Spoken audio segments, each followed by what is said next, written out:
Oh, okay. So, which pizza place is the best, though? I don't want to like derail, but I gotta know, like, if you were ordering pizza from anywhere, where would you order pizza from? Um, well, if I'm going like all time, I don't live near this place anymore, but I'm from Chicago. So Okay. I've never had their Hawaiian pizza, but I'd probably say my favorite pizza just in general is probably Lou Malnati's in Chicago. That sounds awesome. I've never been to Chicago, so I haven't had Chicago pizza, but I hear it's amazing.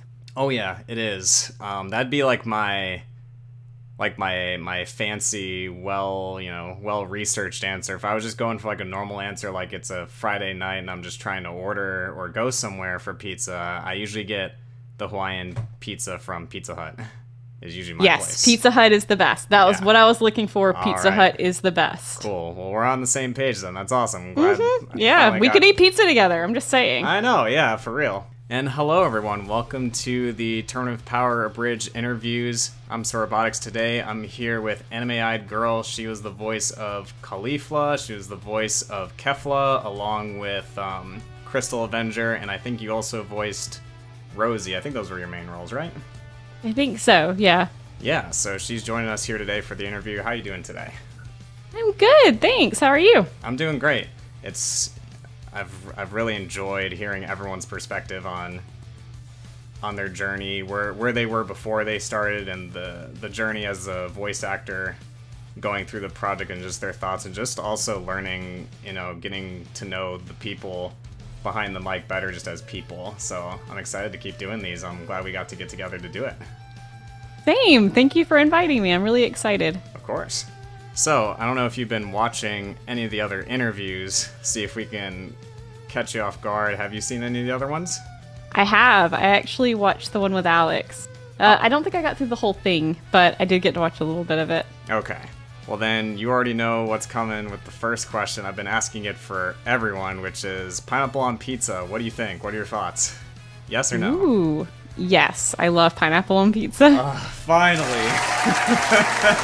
Oh, and funny enough, I didn't get that question. For some reason, maybe I only got the first one, but yes, I love pineapple on pizza. Okay, cool. So I've been doing this question as an icebreaker for every single interview. I was gonna change it up once someone said they liked it, and every single person has said they've despised it up to this point, and they said it was like the bane of all existence. Like they were like, people were going like super hard on it, and I was getting so mad. I was like, am I gonna get through every interview, not a single person? I was like, I can't be the only this is a popular thing, It is. I love pineapple on pizza. Hawaiian pizza is huge. It's like, yeah, it's fantastic. A lot of our friends like it too. So Well, yeah, it's popular.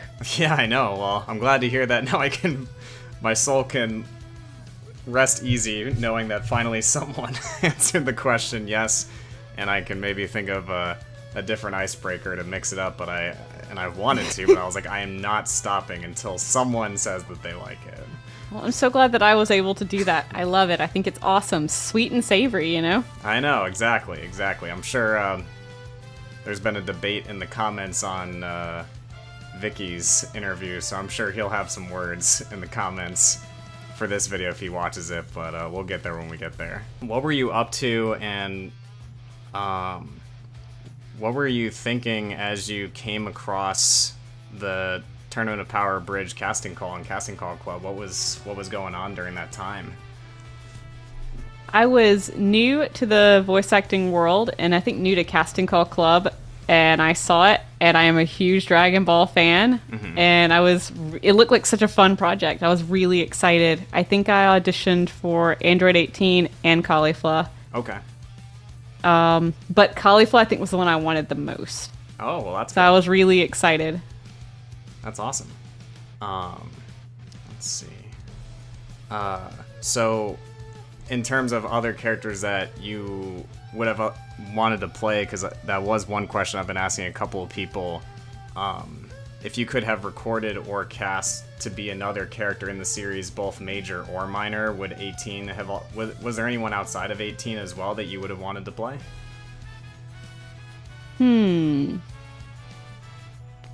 I don't think so. I think I auditioned for who I wanted, and it was 18 and Caulifla.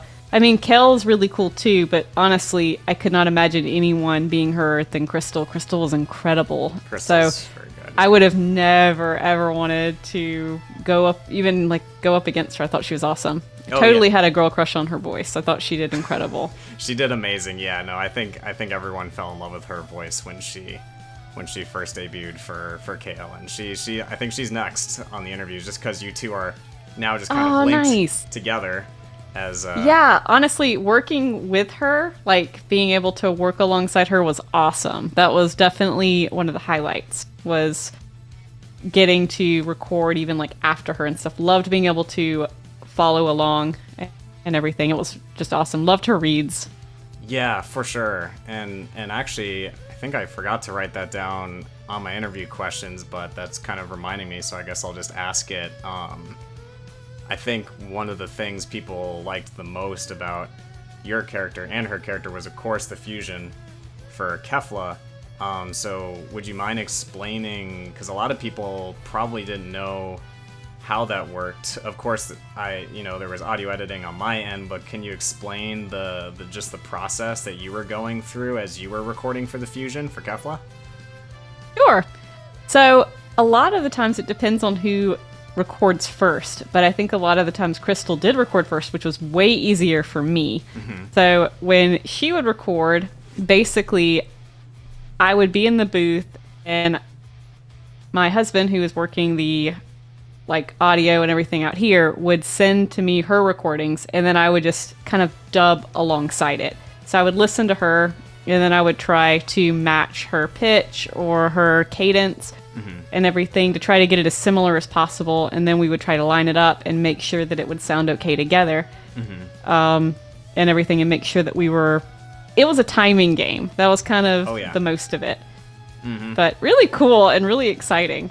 Yeah, I bet it was fun to do, Will, and especially challenging. I was very impressed with how well you two were able to coordinate remotely, by the way. Most people maybe thought, I don't know, that you two got in the same booth at the same time. That's how it's normally done for a fusion character in anime. They're both usually on the same mic or two mics right next to each other.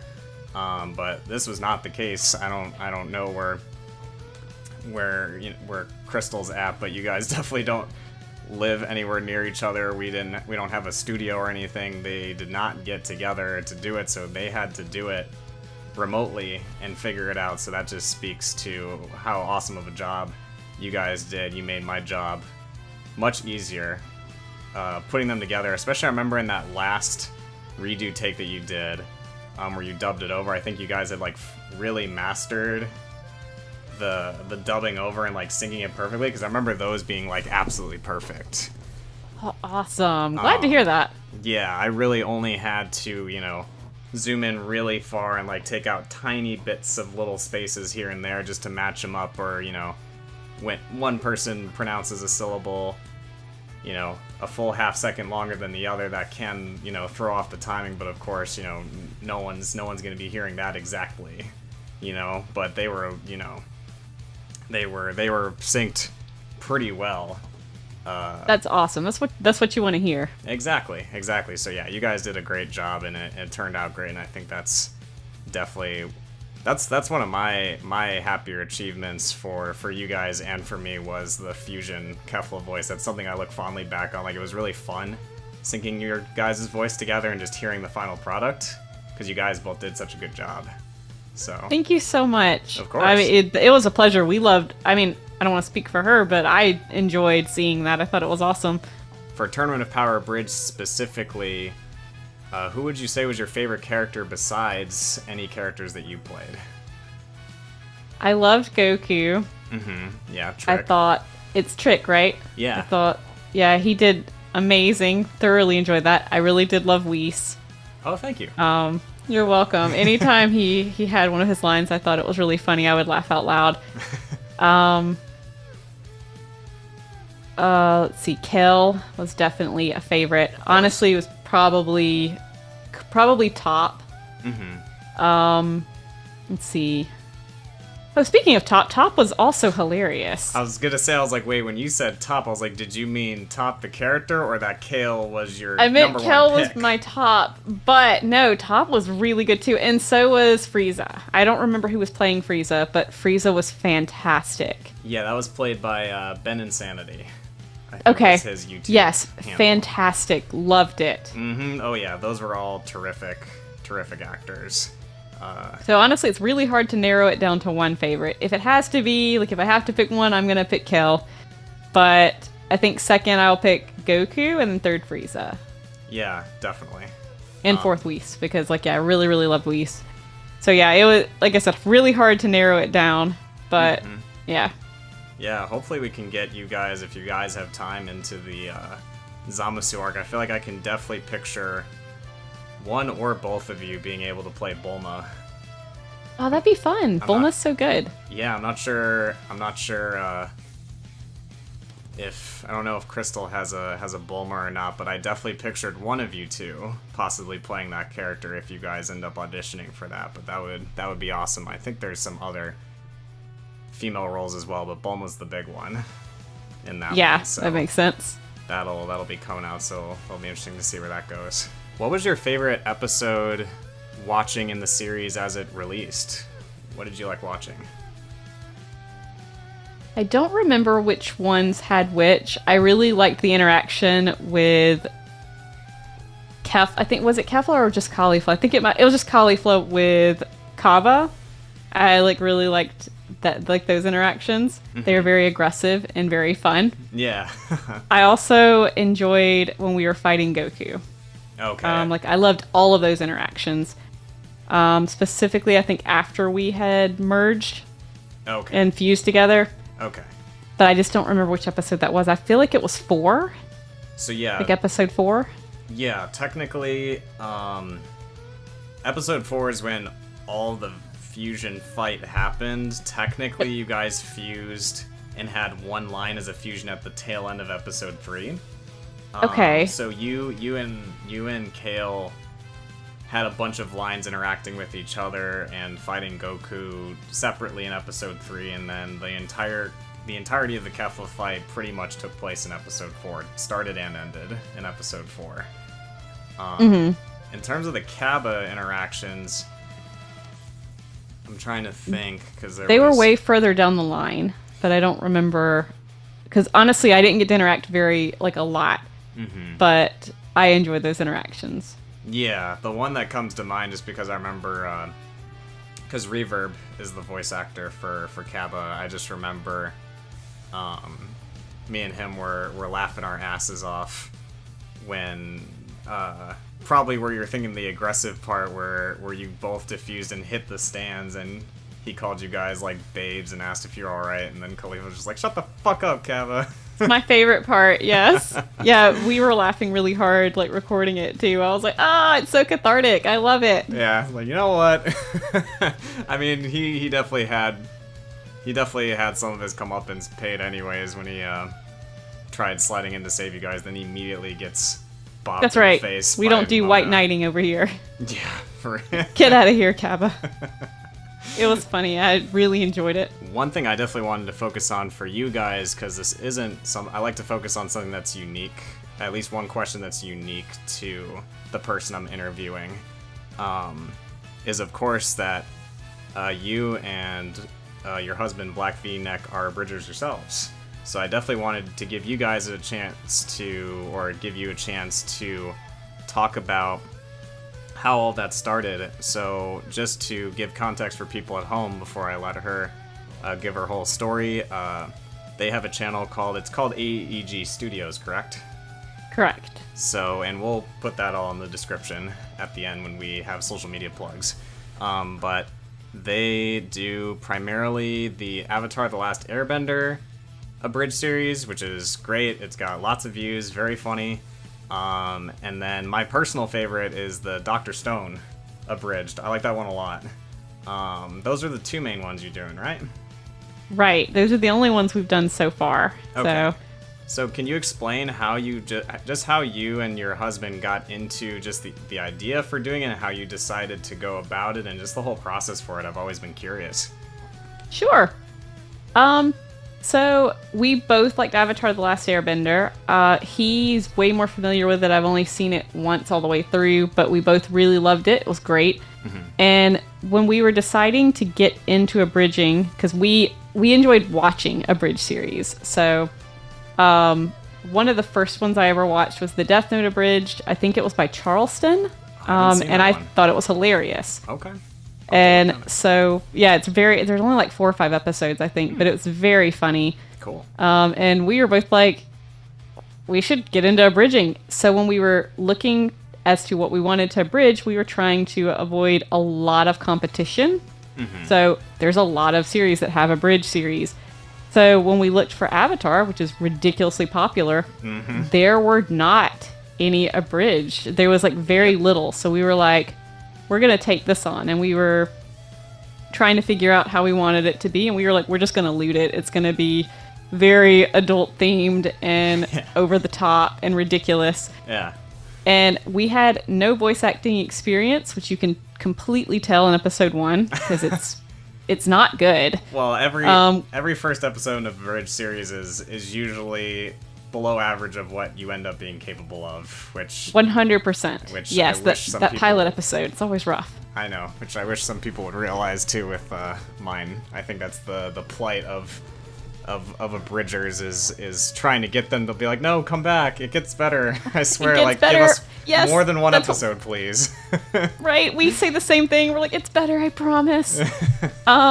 Yeah, so that's what we did with that one, and we're a few episodes in. We've been trying to mix it up a little bit. We've been doing some casting call clubs for that and bringing in some other people because Jesse and the Black V-neck and I are most everybody in the series, so we're trying to divvy it up. We've now taken a lot of voice acting classes to make sure that we can actually be better and bring more talent to it. And then with Dr. Stone was a passion project. It was more of, I loved Dr. Stone. I thought it was good. And honestly, when we were watching it, we thought the names were really hard to say. So we started calling them nicknames like Smart Boy and Strong Boy and Stronger Boy and just a bunch of different names. And then we were like, we should make this an abridged series. But instead of being like Avatar and making full episodes that are 5 and 6 minutes long, let's make them 2 minutes long. Because we were like, we're just going to really cut this down. And we're going to totally change the story 100% where it's not going to be the same. And it was amazing. And you can watch the whole series in like, I think an hour, I think we've got like 24 episodes for the first season. And it'll take about an hour to watch, I think, because each episode is only like 2 minutes long. I think max we had a 3-minute episode once. Something like that. So we were able to get those pretty fast. And our process is you watch the episode and you take notes and you kind of decide where you want the episode to go. And then you can do the magic of Photoshop and whatever else. And yeah, stuff like that. Yeah, definitely. So I think we might have been talking about more of this off camera. It sounds like you provide a majority of the voices, and then Black V-neck also does some voices, and then does he edit the episodes together? Yes. Then? He edits. I help edit some of it. Because I think we put it in, I forgot what the app is called. It's not Logic, it's I forgot what Premiere? It's called. It's not Premiere, but it's something just like Premiere. Final Cut. Oh, yeah. Yeah, so we put all the videos in Final Cut, and I was actually able to upload that, and then I'm able to splice it up to kind of do some of it, but just the Black V-neck is the one that can really get in there and take out all the extra stuff, and he's able to like put it all back together. I'm good at taking stuff out, but I'm not really good at piecing it all back together. But yeah, it's a very collaborative process where we even write down ideas that we would like to do, and we decide if we think they're too hard. If they're possible, or because since we don't want to put the amount of effort more than what we're going to get out of it, because it's fun and supposed to be light and a good time, so you don't want it to be so much work that you're like, it was just too much.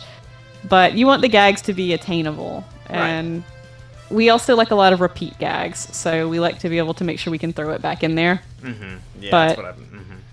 yeah, they're fun. I would say that the Black V-neck is actually most voices in Dr. Stone. Like, he's way more than I am in Dr. Stone because there's way more boys than girls. Right, exactly. But in Avatar, it's very split. Yeah, that's we're what it both seemed like. we're probably about an even number. Okay. Yeah, it's interesting. You know, it's interesting to hear. It's cool that you two are able to collaborate and kind of work on it together. You know, of course, unfortunately for mine, I kind of do it alone. There are certain perks with it. More so, like, I would love to work with people, but for me personally, it has to be in the same room. I'm not the type who, and maybe it's just because I'm older or something like that. Maybe it's my age, but I prefer. I don't really like setting up super long, hours long Discord calls like scripting. That's not really my jive. Oh, no, I get that. I don't think I would want that either. Honestly, we watch the episodes together and we brainstorm together, so I understand that would be... I don't know how well I would do if it was over a Zoom call. I feel like I would kind of get brain fog. Exactly. So I just end up... Because Trickfire and Reverb have given, like, little, like, suggestions and pieces of advice here and there when we've done just, like, random calls or streams. But in terms of writing the scripts and things, I've always just done those on my own, and I've thought about letting other people in to do it. But yeah, again, if it was to be something like that, it'd have to be in person. So I'm glad that you have Black V-neck and someone that you're also, like, you know, close with, and you know each other well too. I'm sure you're very well acquainted with each other's humors, where I'm sure you bounce off each other very well. Yes, absolutely. We've been married almost 10 years, so we definitely get that. And I will say it also depends on who's busier at the time. Sometimes if the other person's really busy, then your other person can watch it and maybe at least take it in a direction they think both people might want to go in. And we can make suggestions. And if someone's like, I don't really want to take it that route, we can collaborate like that. Or most of the time, I would say that we're both very agreeable and we're like, that's amazing. How did you think about that? And it works out really well. But most of the time, we like to watch it together, and we like to come up, like, we each have our, like, notepads or our phones, and we take notes and we collaborate. Sometimes we'll pause during the episode and be like, what if we do this? And that kind of thing. So it's a really fun process. It's really awesome. I think it kind of adds to the passion because you can get really excited about it while you're watching, and you get to rewatch the series. So it's kind of just a win-win. Oh, for sure. Yeah, no, bridging is fun. If anyone out there is looking to do it, it's not too hard to start. You can definitely... I was thinking about making like a how-to, like, super basic abridged. I know TFS kind of-ish. They more just explained, and they clarified this in their video, they said they're explaining what they do as opposed to how they do it. Okay. So he didn't really, like, they showed what they did for things, but they didn't really go in depth of, like, here's how you do it.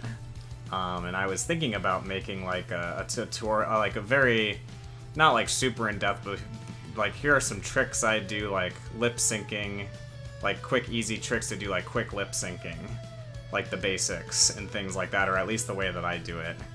I think that's a great idea. I think that could be helpful to future creators out there. So, yeah, if you're looking to abridge, it's not too hard to get into, give it a try.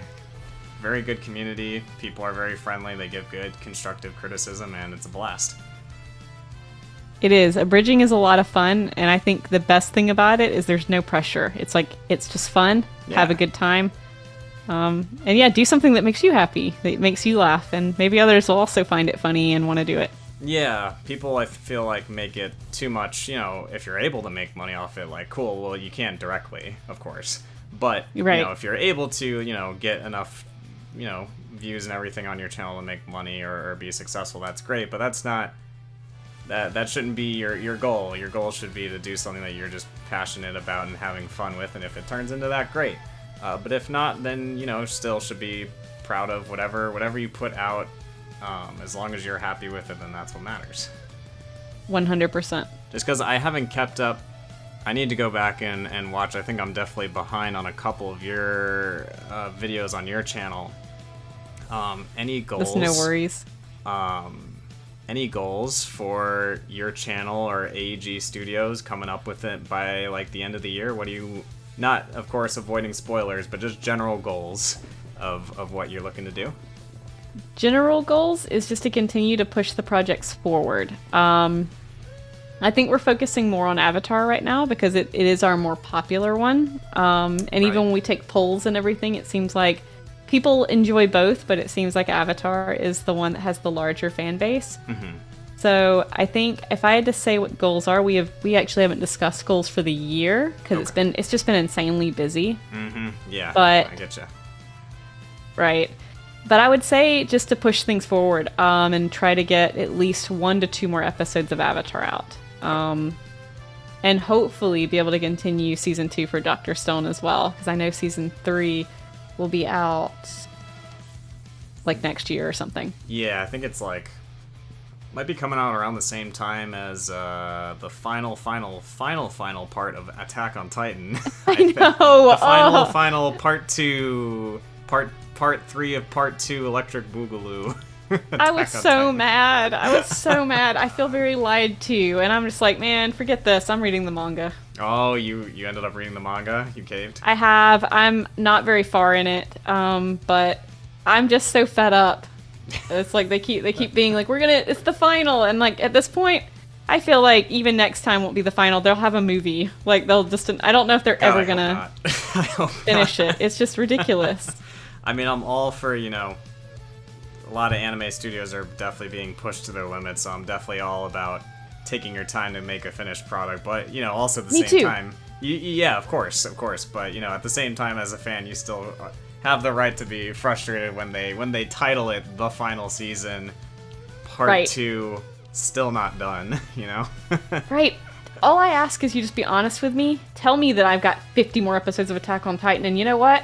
I'll be lit. I love Attack on Titan. Oh yeah, Attack on Titan. But don't tell me I've got 8 more episodes and I'm like all prepared for this finale and I'm like gonna invite the whole wide world over and we're all gonna get popcorn and snacks and we're ready to turn up for this finale and they're like, psych, there's another season.